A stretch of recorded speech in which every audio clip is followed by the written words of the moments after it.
Welcome back to the program. We are here with the former ambassador Bienvenido de from nuevo al Chile, programa. China, Estamos aquí con el India, ex embajador and de South Chile en Africa. China, So, India y yes, Sudáfrica, the Chilean es decir, el ambassador. embajador chileno ante los So países I'm BRICS. very honored Me that you siento joined the muy program today honrado de que se and haya discuss unido what hoy al this programa attack para of the analizar qué United States significa means realmente for este ataque de Latin Estados Unidos America para and América Asia, for that Latina sake. y en ese sentido So thank también you para for Asia. coming on the program. Gracias por venir al programa. Gracias por la oportunidad. Vemos que Donald Trump, o más bien, la Casa Blanca, publicó en Twitter una foto de Trump con el texto "Este es nuestro hemisferio", lo que parece indicar la motivación detrás de todo esto. ¿Cómo lo evalúa usted? ¿Se trata simplemente de dominar el hemisferio? ¿O cuáles son las principales motivaciones de Estados Unidos detrás de este ataque a Venezuela?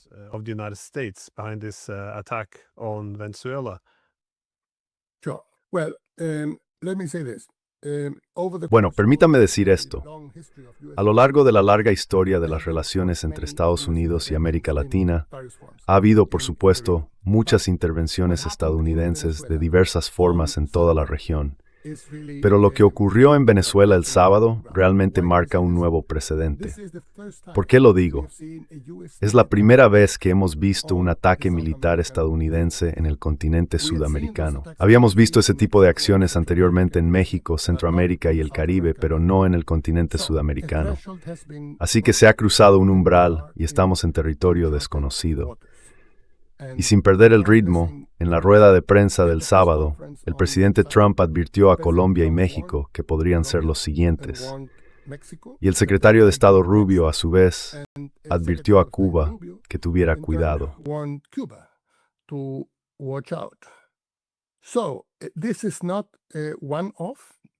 Así que esto no es un hecho aislado, como lo fue, por ejemplo, la invasión estadounidense de Panamá en 1989. Esto puede ser el comienzo de algo distinto. Y no solo eso, sino que, como bien dijiste, el señor Trump presentó en noviembre la nueva Doctrina de Seguridad Nacional de Estados Unidos 2025, en la que sitúa al hemisferio occidental en el centro de su estrategia.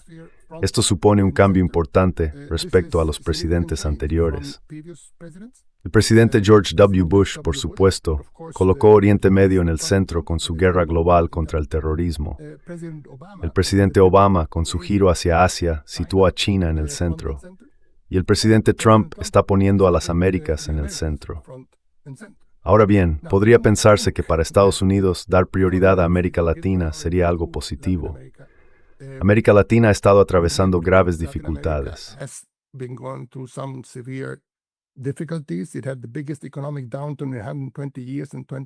En 2020 sufrió la mayor recesión económica en 120 años.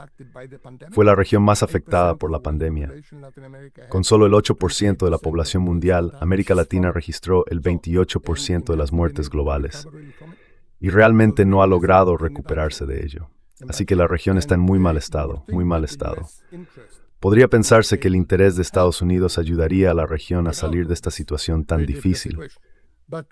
Pero lo que vemos, tanto en el documento como en las acciones del señor Trump, es que no se trata de ayudar a América Latina a superar sus dificultades. Se trata de subyugar a América Latina, extraer sus recursos, dominar a su gente y a sus gobiernos y básicamente ponerla bajo el control de Estados Unidos. Y eso, por supuesto, creo que no funcionará. Pero a corto plazo, parece ser lo que se está haciendo.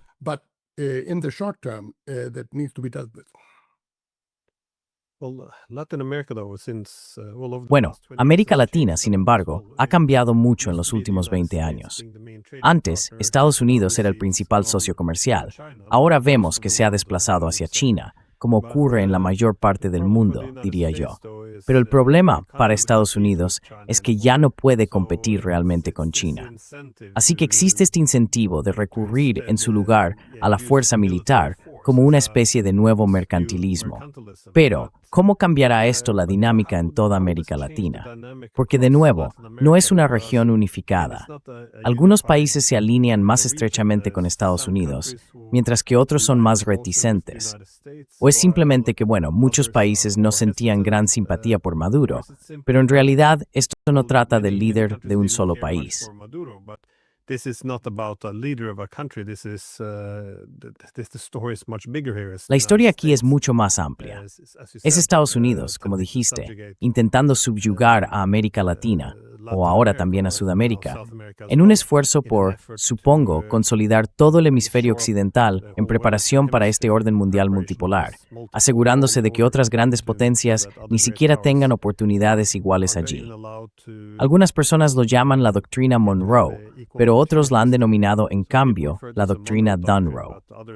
Esto no es la doctrina Monroe, que se suponía debía impedir los imperios. Esto es Estados Unidos afirmando su propio imperio. Pero, ¿cómo lo ves tú? ¿Existen grandes líneas divisorias en Sudamérica o crees que esto unirá a los países?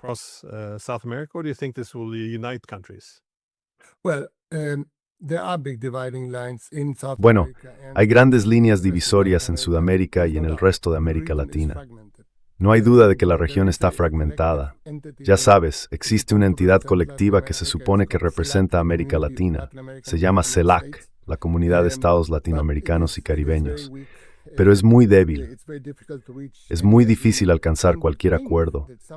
Uno pensaría que algo tan descarado como un ataque que bombardea una capital de 3 millones de personas como Caracas y secuestra al presidente y a su esposa llevaría a una condena unánime.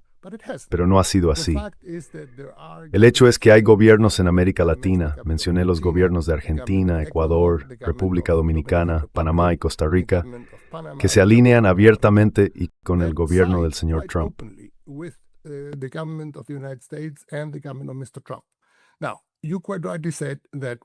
Ahora, con toda razón dijiste que el señor Maduro no despertaba mucha simpatía en la región, por razones que todos conocemos. Era un gobierno autoritario, además, era incompetente. Se da esta situación extraordinaria en la que un país que posee una quinta parte de todas las reservas de petróleo del mundo enfrenta, sin embargo, dificultades económicas. ¿Cómo puede ser eso? Hay algo muy absurdo en ello, pero eso fue lo que ocurrió. Así que, evidentemente, eso debilitó considerablemente la posición del señor Maduro, además del hecho de que las elecciones de 2024 fueron, básicamente, ya sabes, robadas por él. Nada de eso ayudó. Pero la cuestión fundamental es esta. Aquí hay un intento de recrear, en cierto modo, los tiempos del imperio y el colonialismo.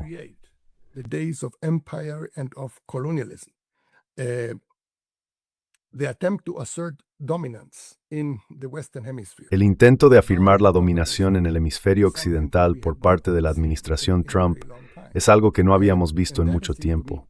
Y eso, me parece, provocará mucha más resistencia de la que hemos visto hasta ahora. Ya sabes, de nuevo, la oposición venezolana pensó que sería llamada a entrar en el Palacio Presidencial y empezar a gobernar el país una vez que el señor Maduro fuera expulsado del poder. Pero eso no ocurrió. El señor Trump desestimó el caso de la señora María Corina Machado, diciendo que no cuenta con el respeto del pueblo venezolano. Y seguirá trabajando. El señor Trump seguirá trabajando con la vicepresidenta de Maduro, Delcy Rodríguez. Así que tenemos una situación extraordinariamente incómoda en Venezuela en este momento, en la que básicamente el régimen de Maduro continúa sin él.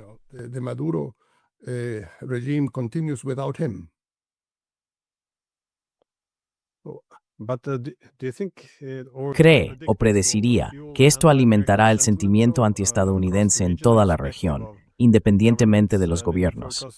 Quiero decir, por supuesto, usted es el embajador de Chile, un país que sufrió su propia intervención estadounidense el 11 de septiembre de 1973, cuando Allende fue derrocado. Entonces, ¿cómo cree que se desarrollará esto entre la población en general de toda Sudamérica?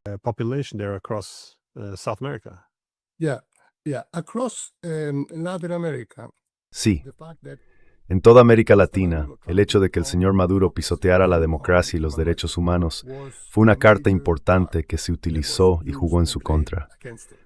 Pero como ocurre, y quizá recuerdes, en la rueda de prensa del sábado en Mar-a-Lago, no se mencionó ni la democracia ni los derechos humanos.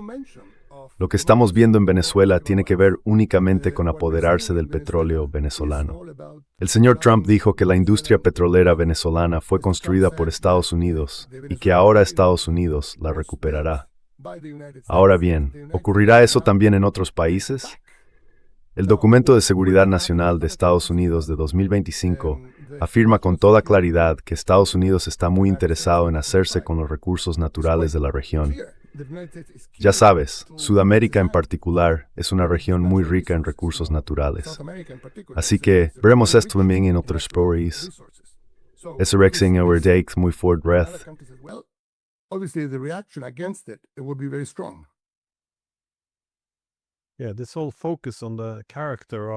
Sí, todo este enfoque en la figura del presidente Maduro parece una gran distracción, porque ese no es el punto. El punto es que, independientemente de si a alguien le gusta el líder o no, ya sea autoritario o democrático, la idea de que uno pueda simplemente invadir un país y despojarlo de sus recursos naturales, si logra desprestigiar lo suficiente a sus dirigentes, es algo. Uno pensaría que América Latina tomaría nota del caso europeo, porque en Europa hacen lo de siempre. Se inclinan ante Estados Unidos, esperando que su obediencia sea recompensada.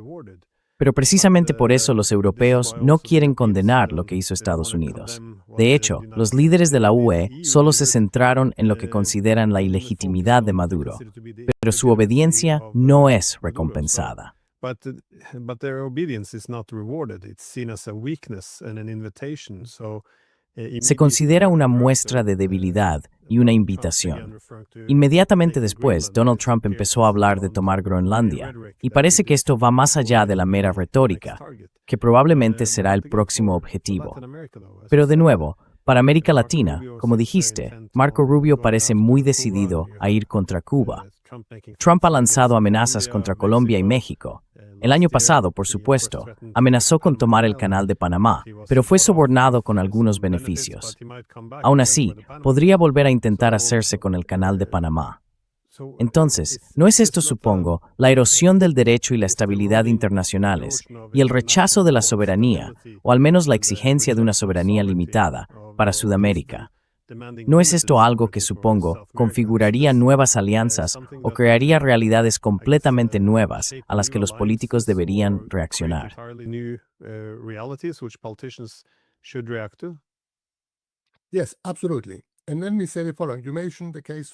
Sí, absolutamente. Y permíteme decir lo siguiente. Has mencionado el caso de Europa. Debo decir que me deja atónito la reacción tan insípida y muy tímida de Europa y de las naciones europeas ante lo que ha ocurrido en Venezuela. Estuve viendo ayer la reunión del Consejo de Seguridad de las Naciones Unidas y las declaraciones del embajador del Reino Unido ante la ONU, el representante permanente, fueron extraordinarias, muy insulsas, sin condenar realmente esta acción en absoluto. Y este era un país, el Reino Unido, que solía defender el derecho internacional, el respeto al orden multilateral. Fue uno de los pilares de Naciones Unidas cuando se fundó.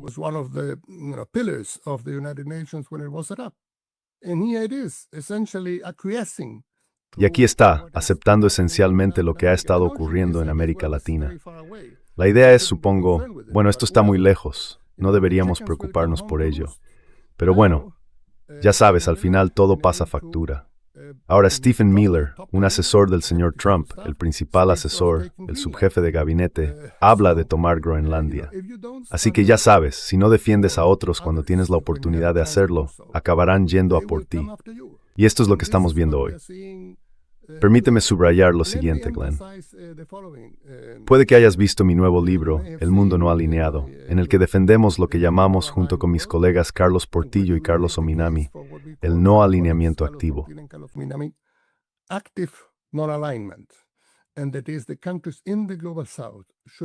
Los países del sur global deberían anteponer sus propios intereses, no dejarse presionar ni persuadir por las grandes potencias y tomar decisiones en esa línea.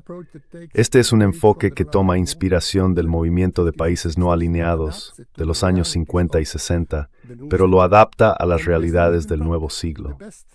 Y lo estamos viendo en la práctica. El mejor ejemplo de ello es Brasil bajo la presidencia de Lula. A principios de julio tuvimos un ejemplo extraordinario de esto.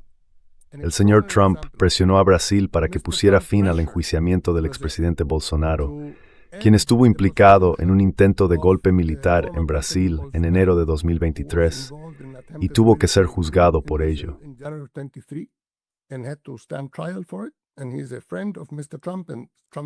Y él es amigo del señor Trump, y Trump dijo que ese juicio debía suspenderse. El presidente Lula respondió, no vamos a hacer eso. Brasil es un país soberano. Dejaremos que el Poder Judicial haga lo que tenga que hacer. No nos dejaremos presionar. Estados Unidos impuso aranceles del 50% a las exportaciones brasileñas hacia su territorio. Muchos pensaron que eso haría que Brasil cediera. No fue así. Y al final, en este pulso con Estados Unidos, como el precio del café y de la carne de vacuno subió tanto en el país norteamericano, Estados Unidos tuvo que ceder. Y Brasil ganó porque se mantuvo firme. De eso trata la no alineación activa.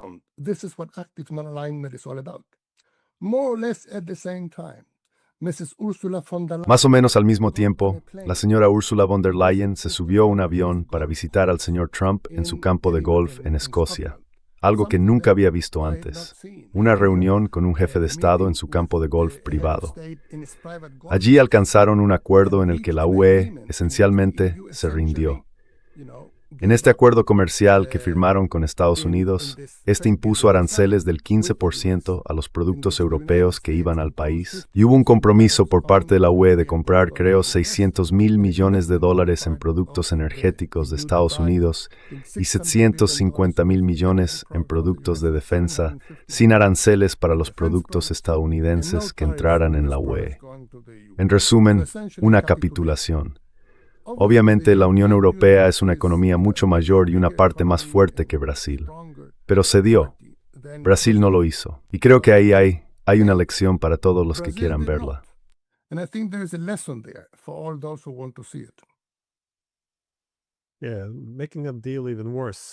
Sí, lo que empeoró aún más el acuerdo con la UE en el campo de golf de Trump fue que incluso la propia UE reconoció que era un acuerdo terrible. Comprar toda esa energía y armas estadounidenses, cualquier beneficio que quedara para la UE, tendría que reinvertirse en Estados Unidos. Quiero decir, es un acuerdo pésimo, y la UE lo sabía. Pero la lógica era, sí, es algo horrible, pero esto no se trata solo de comercio. Ese era el argumento, tenemos que mantener a los estadounidenses interesados en Europa. Y esto también parece formar parte de la respuesta a lo que ocurrió en Venezuela.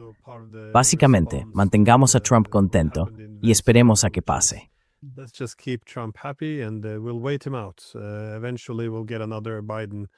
Con el tiempo, llegará otro Biden o Kamala Harris, y entonces todo volverá a la normalidad. Pero no creo que esto se trate solo de Trump. Por supuesto, Trump es un personaje único, pero no se trata únicamente de él. Debemos recordar que para los europeos, hacen que parezca que la idea de que Estados Unidos anexe Groenlandia sería completamente fuera de lugar. Pero bajo el mandato de Biden, Estados Unidos hizo volar la infraestructura energética de Europa. Y cuando nuestras industrias empezaron a sufrir, ofrecieron subvenciones para que esas industrias se trasladaran a Estados Unidos. Así que no parece tratarse solo de individuos. Creo que se trata de la nueva y más amplia distribución internacional del poder.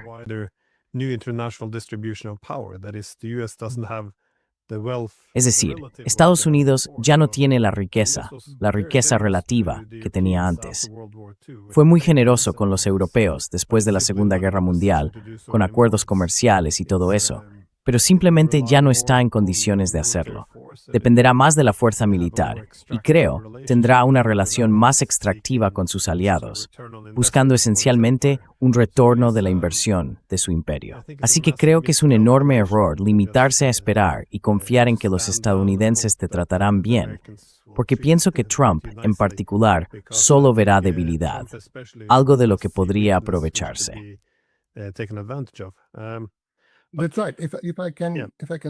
Así es. Si puedo decir algo al respecto, tampoco funciona. Recuerdo la explicación que dieron en voz baja algunos europeos que participaron en ese acuerdo comercial. Decían, bueno, tenemos que tener en cuenta lo que acabas de mencionar, el contexto estratégico más amplio. Con eso, por supuesto, se referían a Ucrania. La idea era que al ceder en el acuerdo comercial conseguiríamos que Estados Unidos se pusiera de nuestro lado en lo que queríamos respecto a Ucrania. Pues bien, eso tampoco ha funcionado. Trump ha mantenido su postura sobre Ucrania muy escéptica hacia ese país y mucho más favorable a Rusia. Así que uno cede, esperando que de algún modo saldrá beneficiado. La lección que debemos sacar de esto es que no funciona así. Cuando Trump percibe debilidad, sigue presionando.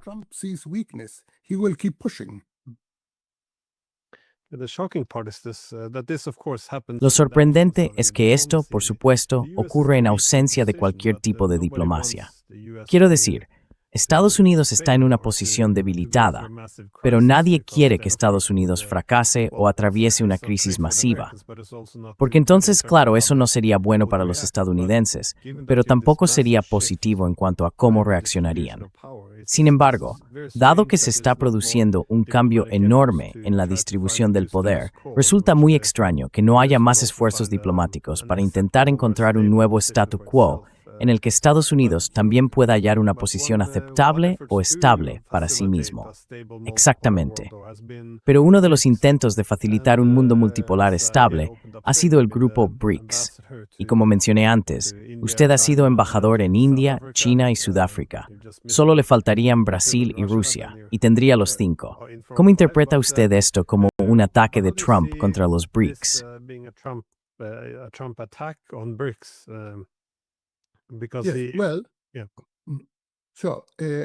Porque bueno, hemos visto cómo el señor Trump ha atacado con mucha dureza a Sudáfrica y ha adoptado todo tipo de medidas contra ella en materia de comercio y diplomacia. Estados Unidos no participó en las reuniones del G20 celebradas en Sudáfrica en 2025 y ahora está diciendo algo muy cuestionable desde un punto de vista estrictamente diplomático, que excluirá a Sudáfrica de participar en las reuniones del G20 en Estados Unidos. Este año, Estados Unidos presidirá el G20. También, por supuesto, ha arremetido contra Brasil, como mencioné antes. Y sorprendentemente, también ha arremetido contra la India, imponiendo aranceles del 50% a los productos indios y adoptando otras medidas como restricciones a los visados H-1B, que afectan principalmente a ciudadanos indios. Así que aquí tenemos a 3 de los principales países de los BRICS siendo objeto de medidas por parte de Estados Unidos.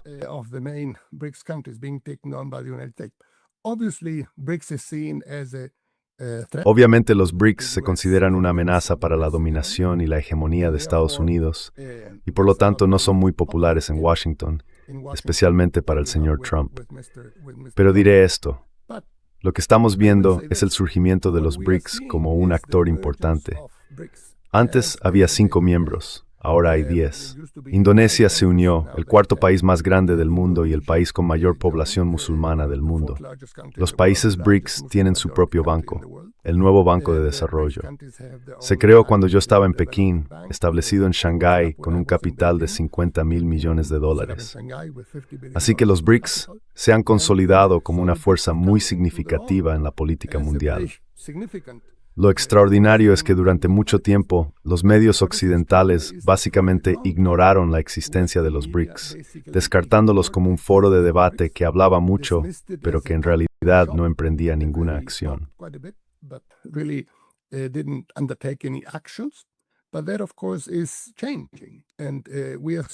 Pero eso, por supuesto, está cambiando.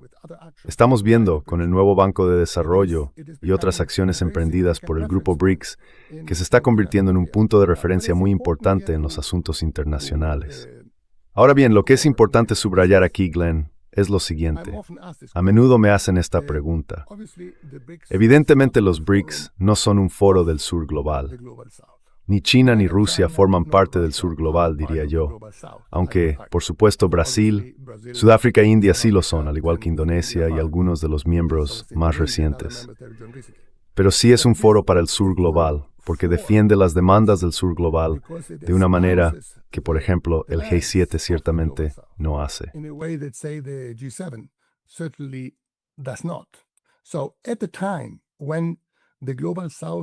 Así que en un momento en que el sur global ha emergido con una fuerza particular en los asuntos mundiales, lo hemos visto después de la guerra en Ucrania, tras la invasión rusa de Ucrania, cuando muchos países de África, Asia y América Latina adoptaron una posición diferente a la de la OTAN, Washington y Bruselas.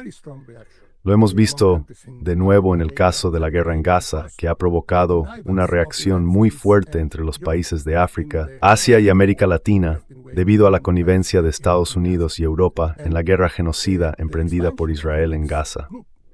La expansión del grupo BRICS es un reflejo de ese ascenso del sur global. Y volviendo al punto que mencioné antes, el argumento que llevamos defendiendo desde hace 5 años en varios libros y otras publicaciones sobre la no alineación activa es precisamente que la política exterior natural del sur global es la no alineación activa.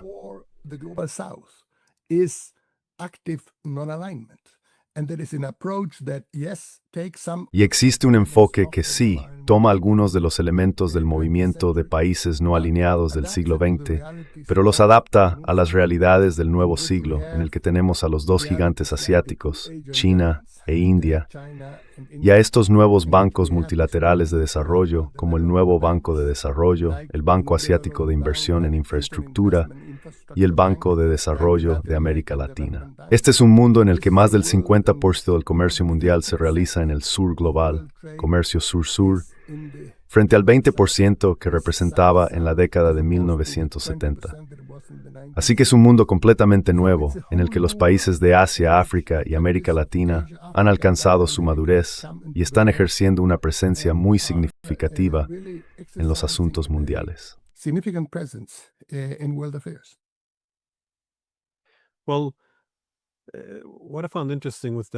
Bueno, lo que me pareció interesante del ataque a Venezuela es el trasfondo y el contexto. Realmente resume la situación del mundo actual, porque en gran medida se trata del ascenso de Asia, lo que preocupa bastante a Estados Unidos, especialmente en el hemisferio occidental.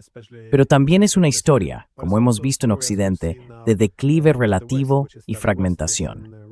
Y eso creo caracteriza los principales desafíos del orden mundial actual. Este enorme desplazamiento del poder de Occidente a Oriente, que también provoca la fragmentación del Occidente político. Siempre he sostenido que el Occidente político, como entidad, no ha encontrado realmente una forma de adaptarse a una posición poshegemónica.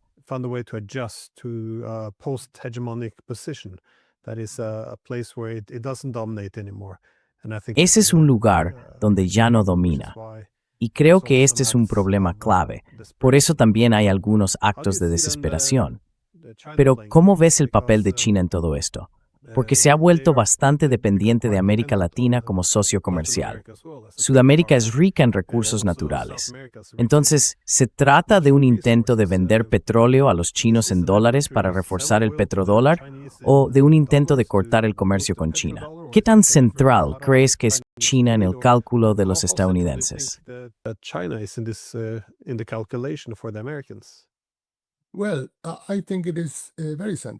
Bueno, creo que es algo muy central.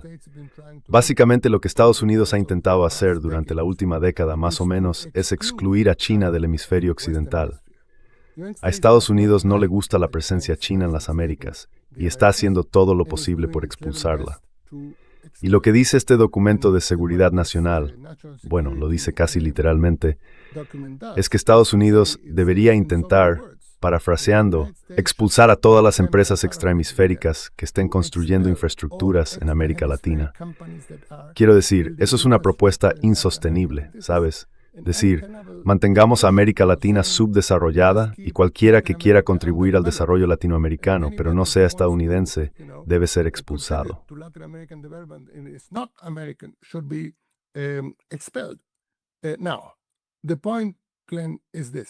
Ahora bien, Glenn, el punto es el siguiente. Lo que tenemos es una situación, volviendo a mi punto anterior sobre la no alineación activa, que en cierto modo es comparable a la Guerra Fría. En ese sentido, tenemos esta competencia entre grandes potencias, entre Estados Unidos y China, igual que la hubo en el siglo XX entre Estados Unidos y la Unión Soviética.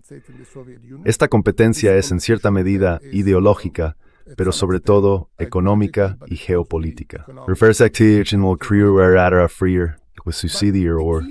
Esto es lo que hace la no alineación activa, es la siguiente.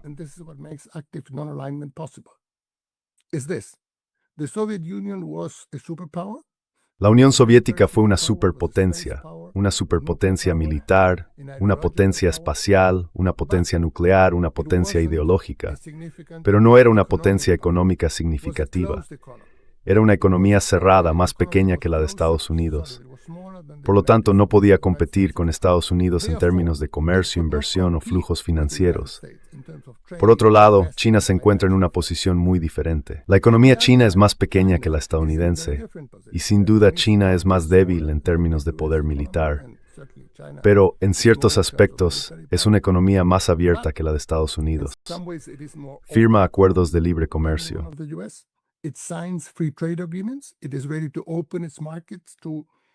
Está dispuesto a abrir sus mercados a otras economías y contribuye mediante flujos financieros e inversiones en todo el mundo. Esto significa que existe prácticamente igualdad de condiciones entre Estados Unidos y China en esta competencia entre grandes potencias. Por lo tanto, los países de África, Asia y América Latina tienen la oportunidad de hacer lo que llamamos jugar en varios frentes. Es decir, si tienes un proyecto concreto, puedes comprobar si Estados Unidos hace una mejor oferta o si lo hace China. Luego eliges y diversificas tus apuestas. Eso es lo que han estado haciendo los países de América Latina. Eso es lo que han estado haciendo Brasil, Ecuador y otros. Así que ese es en gran medida el camino a seguir.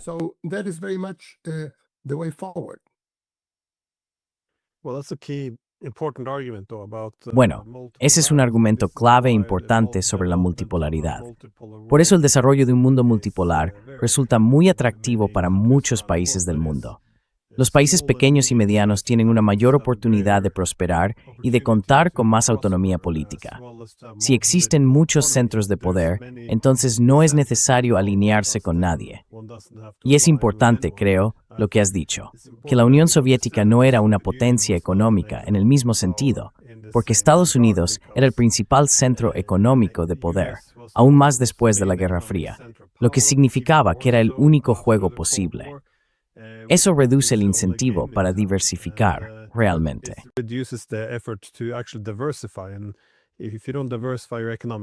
Y si no diversificas tus vínculos económicos, si acabas atrapado en una relación interdependiente y asimétrica en la que dependes demasiado de Estados Unidos, mientras que Estados Unidos no depende mucho de ti, eso siempre acaba resultando en la extracción de concesiones económicas y políticas.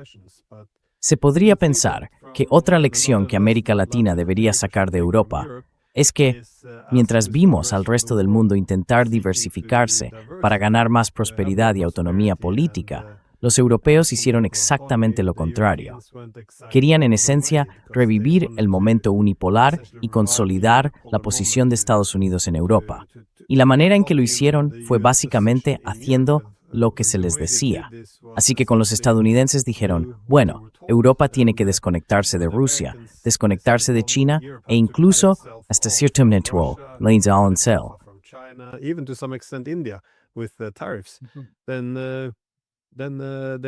Entonces aceptaron la situación. Así desarrollaron una dependencia excesiva de Estados Unidos. Y luego, por supuesto, Estados Unidos no pudo obtener tantas concesiones como quería, como mencionaste, con aquel humillante acuerdo económico en el Golfo. Así que Europa se ha quedado ahora más débil económicamente y políticamente irrelevante y empezará a fragmentarse. En esencia, esto es una consecuencia de no haber hecho lo que debían. Cuando existe una distribución multipolar del poder, los estados deberían diversificar sus asociaciones económicas. Europa hizo lo contrario. Pero supongo que el desafío para Sudamérica, sin embargo, es que si Estados Unidos está dispuesto a usar la fuerza militar, ¿cómo no va a obstaculizar eso la capacidad de diversificarse?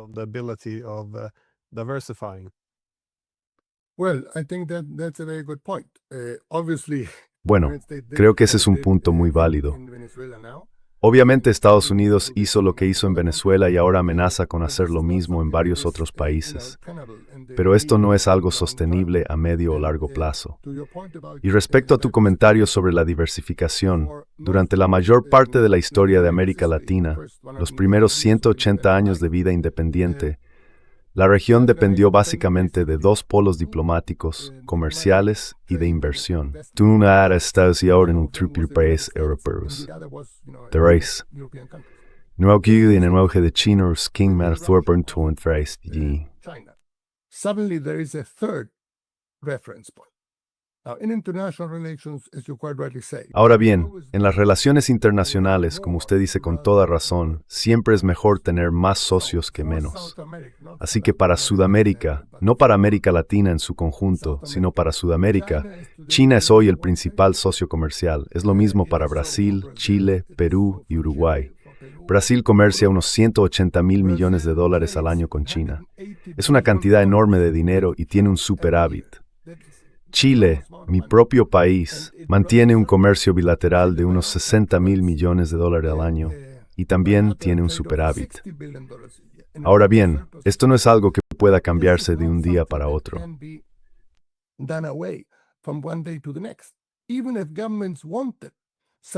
Aunque los gobiernos quieran, están sometidos a la presión de Washington. ¿Qué vas a hacer? ¿Vas a, no sé, decirles a tus agricultores que no planten soja? ¿Qué haría Chile con su cobre? Sabes, alrededor de la mitad de nuestras exportaciones van a China. ¿A quién se lo vas a vender? ¿A Bolivia? ¿A Paraguay? Estados Unidos no compra esas cantidades. Así que ya es demasiado tarde, Glenn. El caballo ya ha salido del establo. Los esfuerzos por expulsar a China de América Latina no van a ninguna parte. Eso no va a ocurrir.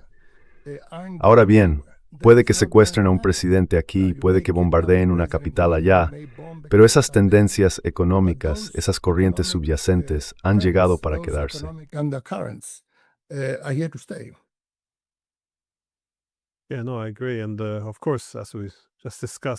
Sí, no, estoy de acuerdo. Y por supuesto, como acabamos de comentar, la introducción de la fuerza militar rara vez logra el éxito que se pretendía alcanzar. Muy a menudo tiene un efecto negativo, con el país volviéndose en contra de Estados Unidos. Pero es un buen punto, sí. No se puede evitar eso. Da igual quién se siente en el trono en Venezuela o en Chile, o quién esté en el gobierno, realmente no cambia la estructura de la economía. Creo que los agricultores seguirán cultivando alimentos y vendiéndolos.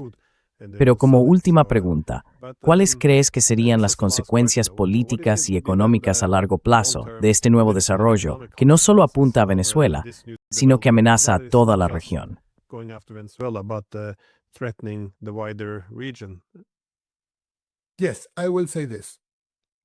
Sí, diré esto. Lo que Estados Unidos ha estado haciendo creo que será muy contraproducente.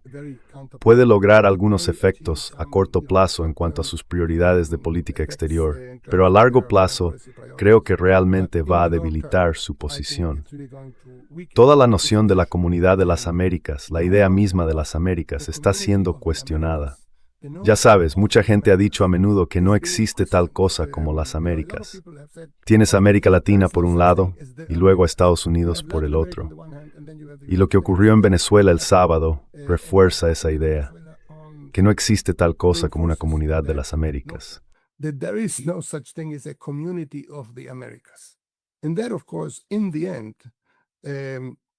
Y eso, por supuesto, al final causa un grave daño a la posición de Estados Unidos. Refuerza la idea de que Estados Unidos es impredecible. No se sabe qué esperar cuando hay un cambio de gobierno en Washington, cuando llega un nuevo presidente. China, en cambio, ofrece estabilidad, continuidad y previsibilidad. Y como bien sabes, en diplomacia y en la gestión de las relaciones internacionales, esas son características muy importantes. ¿Quieres saber cuál es tu posición? Así que yo sostendría que lo ocurrido en Venezuela el sábado causará un daño a largo plazo a la posición de Estados Unidos en la región y acabará, paradójicamente, favoreciendo la posición de China allí.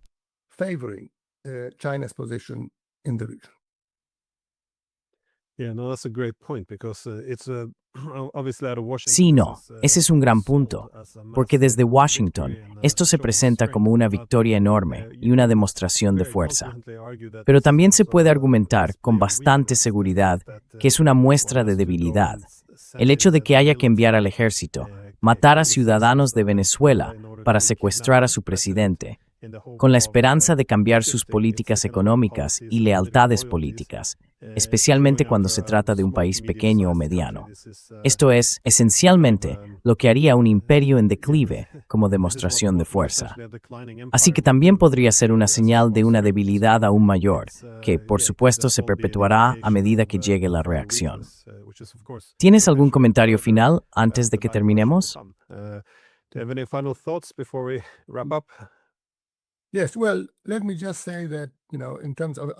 Sí, bueno, permíteme decir que como alguien que ha llevado dos sombreros, uno en el ámbito académico y otro en el gubernamental, creo que la idea que mis colegas y yo hemos propuesto, en términos de no alineamiento activo, que aborda la cuestión de lo que realmente deberíamos hacer en política exterior, ofrece una muy buena herramienta, una guía para la acción, una brújula para orientar a nuestros países en América Latina, pero también en África y Asia, a través de las turbulentas de este mundo tan agitado.